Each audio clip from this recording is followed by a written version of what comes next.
Good morning, good afternoon, good evening, wherever you guys are. I hope you're having a fantastic day. It's SoulSaint here, and I want to talk to you about something that's coming up with a new update.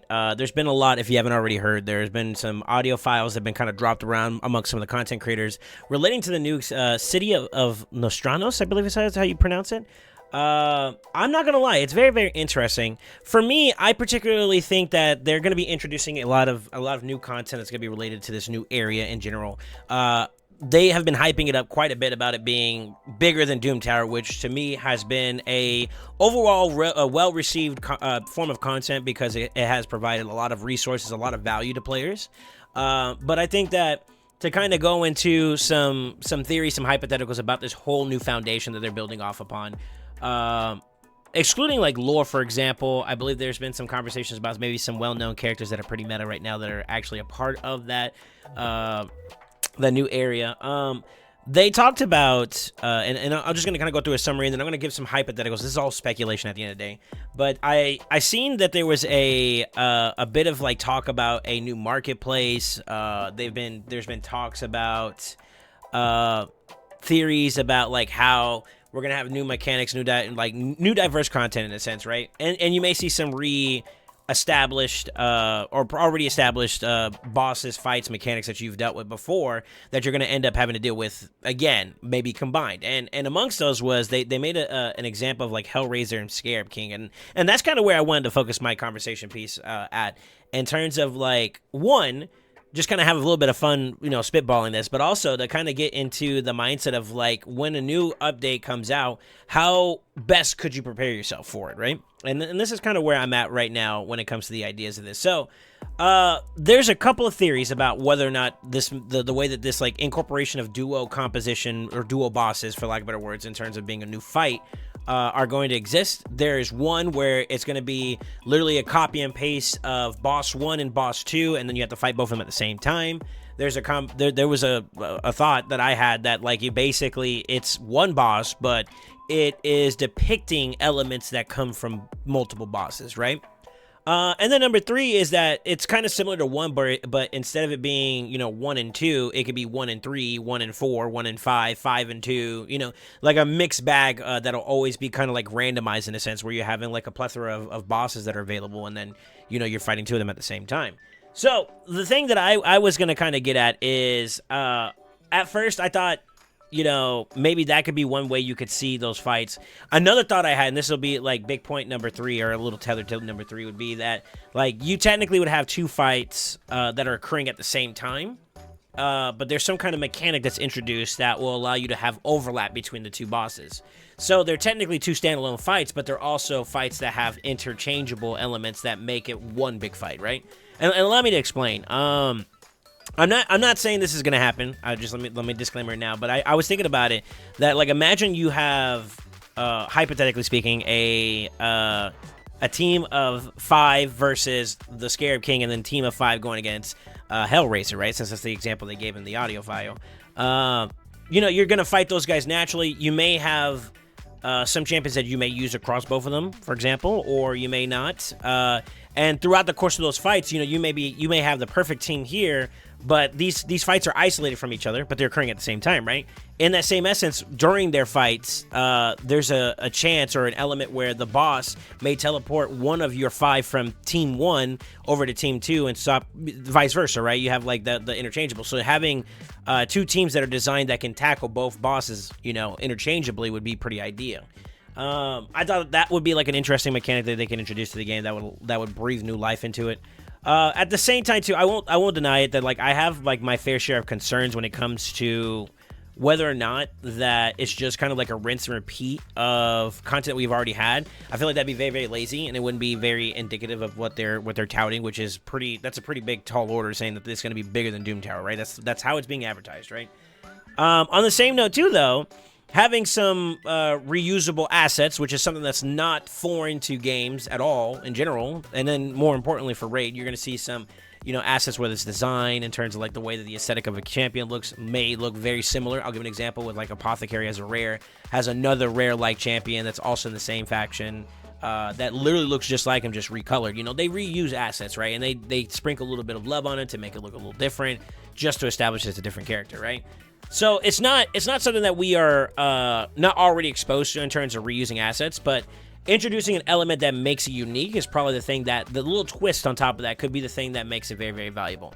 I myself personally would like to have a combination of any of those three elements to make it a unique fight, whether it's just one standalone boss that pulls elements from both bosses. You know, like basically it's a brand new boss, but it's fighting most elements. I don't think that's going to be the case because they kind of literally, you know, designate like Hellraiser and Scarab King that are like they're literally there and present. So I think it's going to be more of like the other options where you're going to have to fight both of the bosses. Maybe, individual teams, like two separate teams that have some kind of intertwining factor, or you're fighting both of them at the same time with one solid team, which could be very, very challenging, right? There was an element also as well that I thought about when it comes to Ascension or Awakening, particularly when it comes to champions, and how there's going to be some form of content that may revolve around players needing to have an established champion pool that, you know, their value goes up, and in terms of being fully awakened, right? Being able to use them in this particular new fair content. I don't know if that's a requirement. If so, that is a pretty gated form of content. I will speak for myself. As a matter of fact, when we finish this run right here, I'm just farming Minotaur for some champions I've gotten recently. But in general, like, I don't know how it is for every other person. I particularly don't jump on the Soulstone purchase window. You know, we try to be a little frugal with our resources when it comes to financials. But for the average player, I'm going to assume they're also in a similar sense where it's just more so like they grind and farm, acquire resources over time, and then they pull. But they're not like pulling in an excessive quantity compared to like the more spendier player, right? So with that in mind, when you look at like, for example, my champion pool, which I feel is a little bit more... It's slightly above because, you know, we do buy some things here and there, and we do have some people who contribute towards that, and a big salute to them. But even then, you know, I would say that, like, when it comes to blessings in general, that's something that I don't really splurge towards too crazily. And this may change in terms of some people down the road. But if you take a look at my entire champion pool, the ones that have the most blessings had to do with primarily being associated to an event that was tethered to these champions. So, like, for example, Artek had a Patholite or Path type event. Same thing with Rouse of Arc. Same thing with Sun Wukong. He had the whole Halloween event, which was kind of dedicated towards getting, you know, certain milestone checkpoints up into the point where you got like his 4th star. Now, I did acquire his 5th star from gradually finding it in the soul market, but that wasn't something that I farmed from like 1 to 5. You know, I did the event, got 1, 2, 3, 4, and then I found 5 as time went by, right? Same thing with Ultimate Death Knight. Now, I know I am pointing out a lot of legendaries, and that's kind of where I'm getting at, is that, like, you know, some of the more premium characters that you're going to invest in one time into are going to be legendaries, right? But even for me, I'm still on standby waiting for, like, Duchess's 5th star. So, like, having the requirement of just you need to have all 6 stars awakened puts a damper on some players' accounts, maybe similar to mine, where you may not have fully awakened champions, and that puts a damper on it. Now, I'm going to show you, for example, on the lesser side in terms of like rarities, I do have like 1 champion, for example. I'm pretty close to like 2, 3. You know, there's a couple that are pretty close. On the rare side, I actually have some that are finished. Like, for example, my Cold Heart and my Frozen Banshee. And, you know, maybe Dune Screech or someone like Jamarja who's, like, very, very close, you know? But I don't really have, like... I can literally count it on one hand how many champions I have that are fully done, whether they're rare, you know, epics, legendaries. I have no mythics, so you don't have to worry about that in terms of, like, being a viewpoint. But, like, I literally only have, like, 3 or 4, right? So, like, having a full secret room-like type content would be very, very difficult for a player like me to get involved in because of the fact that, like, my... resources towards this are less than amicable when it comes to like being there for it, right? So that may be a form of content that's scaled towards the more later player, the veteran player, right? And I think that might be something that you may have to keep in mind. That's if they do it too. It seems like a lot of the recent interchangeable things that have been coming out have been tailored with the mindset that they're going to be useful down the line. And I'll give an example about something to kind of keep your eyes out for, and this is going to kind of talk about like how to prepare for the future. Pay attention to what's been dropping, what's been becoming available, what's been given out to players via Plarium's release program or release schedule, right? With these fusions that we've been having, there's some commonality in terms of like strip champions. So maybe buff strippers will become more valuable for not only PvP content, but PvE content as well. The same is true with how you notice how they handled hard dungeons and Phantoms and Sand Devils when it comes to having value out of having your blessings already fully loaded up. I actually did not mean to do that. Let's go ahead and we'll let it roll. But when you're doing your runs and you're fighting in like hard dungeons, for example, Awakening actually brings some benefit to your account. So like you may see, I know I'll see if we can get there pretty quickly. Where, you know, having a higher level means that you not only output more damage, but you take mitigative damage right here. Matter of fact, we'll just pause this for a brief moment. Awaken weakness, right? And that is applicable to our current environment, right? So, like, blessings do have some kind of extra element that's added onto it. And I may see some, you may start seeing some of that more a lot in this new form of content, this new area that we may be introduced into. So, you know, the value of like having your champions awakened at a higher level, quality over quantity kind of being one of those things I kind of tout a lot of, kind of comes now more into full circle. It's even more apparent. It's more important, right? In tandem with like having really optimal gear, having optimal champions, the whole 9 yards. So that is something to kind of look for. I would definitely say, like, if I were the player that's preparing for the future in the sense, I would definitely try to see if I can get more champions from a quality standpoint, not a quantitative standpoint.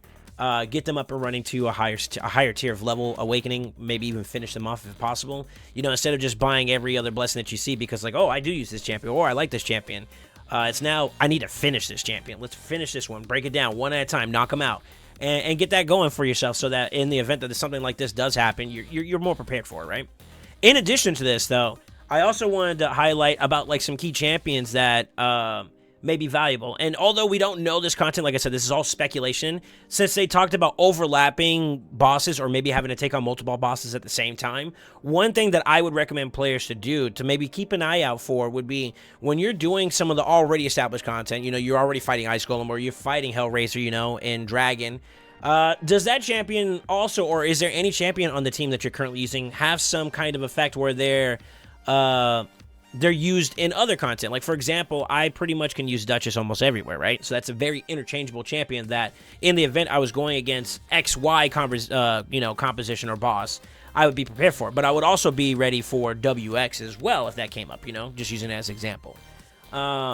So I would try to find some overlapping champions. If you find that you're using this one particular champion or a particular champion in multiple dungeons, in multiple boss fights, in multiple Doom Tower areas, then you may see that that champion may rise to prominence. So the investment when it comes to Awakening or just in general may be more prominent for you as a player. So like I would definitely try to establish that on your account first. See what you're using constantly and then try to find a way to inflate them enough to a point where they have the value you're looking for, you know? And that's going to be the thing that I'm going to encourage a lot of players. Just like try to get yourself set up so that you have everything you need going into, you know, this new content that's coming out. So that'd be something I would keep in mind. Additionally, there's no conversations or anything that I can officially like spoil or let you guys know about in terms of like what is coming out and like what to look out for.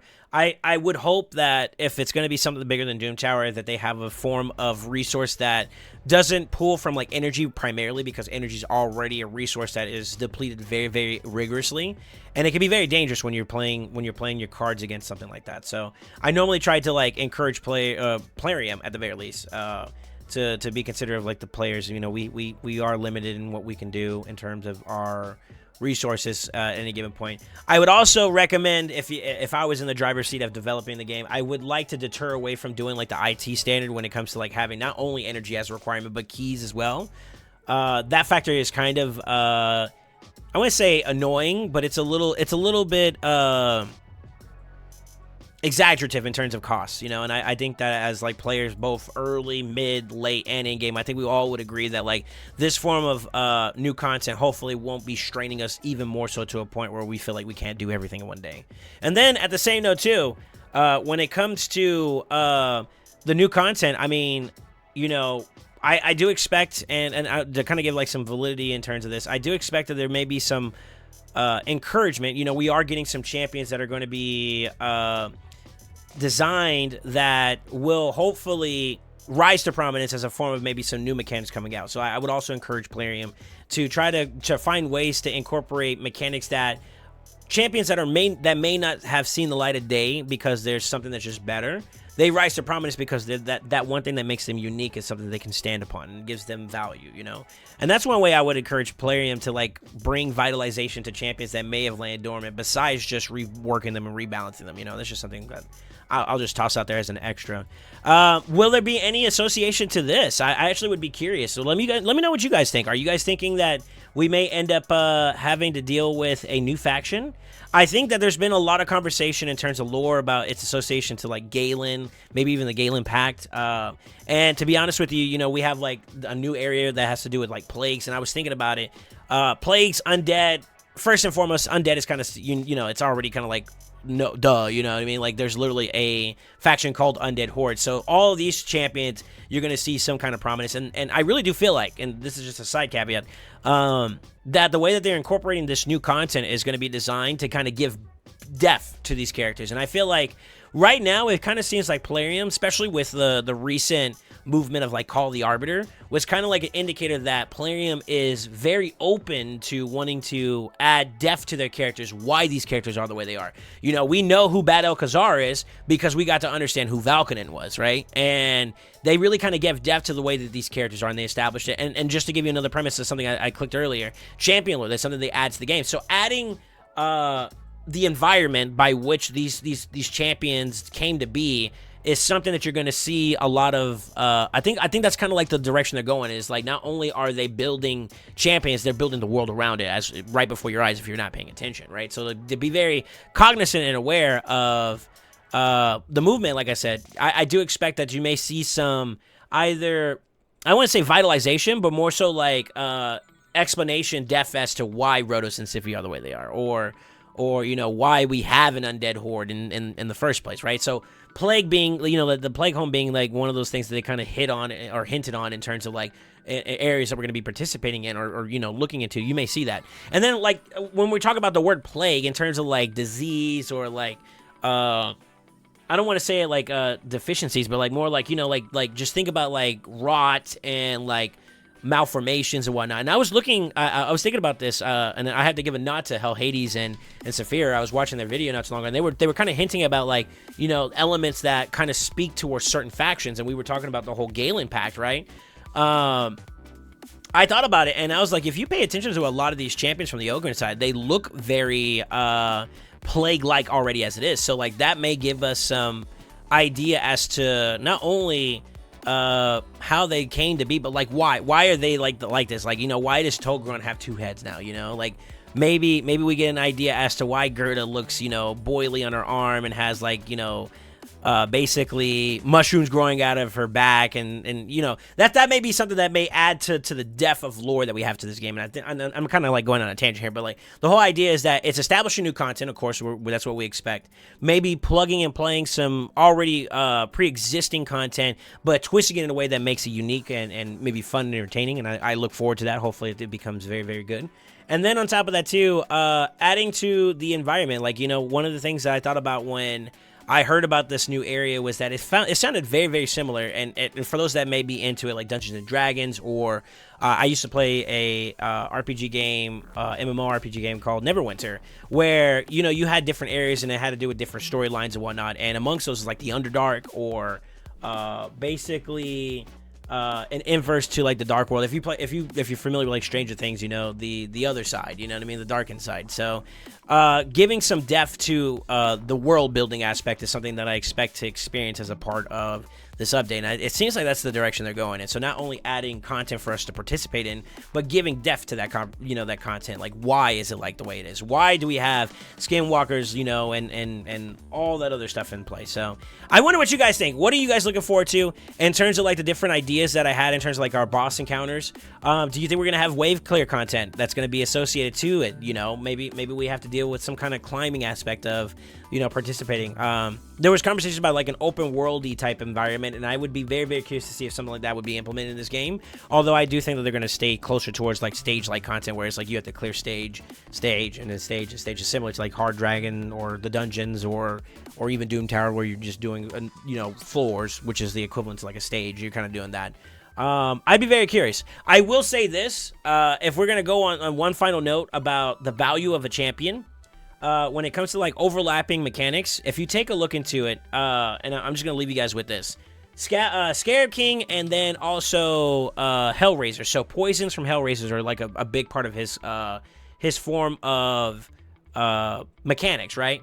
I know this is gonna sound funny, but I particularly utilize a similar mechanic when it comes to poisons in terms of dealing with the Scarab King, and I thought this was very, very unique in a sense because when it comes to mechanic overlap, and this is what I was going to get at when it comes to like players and preparing for the future, maybe designing a team where you can have champions that help you mitigate the issues of a mechanic, like shielding, for example, with Scarab King, or blood shields, as like we talked about in our previous, in our breakdown on how to beat Scarab King. In tandem with being able to use poisons against champions like or bosses like Hellraiser. Both of these are very susceptible to getting beat up or completed or defeated using poisons, right? If you pay attention to like what I'm showing you right here, in terms of floor 60, I use a very similar team across all 3 iterations on the hard side of Scarab King, and across his different iterations in terms of like difficulties or affinity differences and other rotations if he's in there. Poisons, I have a solo Theodore build that allows me to keep going and resist the Scarab King while providing poisons, which is my way of slowly or steadily getting his HP bar down to 0, right? And lace that in there with regen, decent amount of resistance, enough accuracy to land the debuffs, makes him good enough to be able to deal with that. Well, the same is also true for something like Hellraiser. If I had a really, really, really strong build that allowed me to not only resist the issues that come from Hellraiser, but also be able to utilize him in a way that I'm able to punish the boss, aka with the poisons that come from Theodore's kit, for example, you may see that overlap that I'm talking about being very, very prevalent to you being able to beat those mechanics. So look for champions that do that overlap in terms of like, okay, this mechanic works against both of these bosses. What champions do I have that use that mechanic very, very efficiently, and then pick from the best of that and then use that against that type of mechanic. Now that would be like my suggestion of what to look for the future, if there is any. I think that, like, for example, if we get Ice Golem and Scavag, which is the Spider Queen, or the Spider, the Spider Boss, HB burns are the truth for both of them, Although in the hard dungeons it's become a little bit more difficult to achieve that because the queen herself is immune to it. You still can get value out of it from the spiderlings, right? The same is also true for using HP burn against the adds for Ice Golem, as well as Ice Golem himself in the harder difficulties. You saw what I did earlier with Artak and Duchess at the end of there, kind of duoing the boss out and basically winning. The same is true. So like you may see some overlap in terms of HP burns, and you're like, okay, what champions do I have that do that? Maybe even activations, maybe some debuffs on the side to make sure we don't die, aka Artak that everybody could have gotten, if they were playing that long. You may see some overlap there. And then, in terms of fusions, take a look at this. And this is something I was thinking about. Hellraiser puts a lot of buffs on a lot of people, right? And being able to, like, gather those buffs and then transferring them to a particular boss of your choice, or maybe both bosses since you're going against them, may be valuable. See what we recently got in a fusion that may give us some validity towards being able to acquire that, right? So pay attention to how the release of certain champions that may not look very promising right now play value down the road in future content. Always something worth keeping an eye out. And I'll go on record and say I was one of the few whenever I first heard about the Dragon, Ice Golem, and particularly Fire Knight hard. I said that there's going to be a resurgence of champions that weren't as valuable in the meta, quote unquote, that are going to rise to prominence. And then I also said that they're going to be releasing champions down the road that are going to be an answer to this problem, right? And lo and behold, Yakarl, who is a, already established character before the dungeons came out, the difficult dungeons, hard versions, was already existing. And then we had G-Nut, who was a non-existing champion that came after the fact, who gave so much more of an answer towards, being able to beat Fire Knight hard, So really being able to find those two elements within this game is what I would say is an expectation. If you follow along with how Plarium or the people who are developing the game are moving, they either have pre-existing answers or they're going to have an answer down the road. So you either are preemptive in preparing for it, or you're going to have to be a little patient and wait for the right opportunity to come your way and then execute based off of that opportunity. So just be on the lookout for champions that may provide you a solution in that regard, and that might be something worth, considering. With that being said, you think I'm off on the mark, or you think I'm on the money? Let me know what you guys think. I'm very curious. Are you guys excited from it? On a scale, and answer this question for me in the comments for sure. On on a scale of 1 to 10, how excited are you for this form of content? If it is kind of like reusing previously existing bosses, would you have preferred seeing a new set of mechanics, a new set of bosses to play against instead? You know, let me know what you guys think. Overall, like, are we excited for, or are we kind of like, this is kind of another thing that I feel like is missing the mark on the grand scheme of things? I don't know. I think that the rewards are hopefully going to be on par in terms of the expectation that this is going to be bigger than Doom Tower. I would hold that you know, amongst that is going to be the rewards. The effort has to have some kind of justifiable outcome, right? And we're going to want to see that first and foremost. So with that being said, this is all speculation, but always remember, stay ascendant.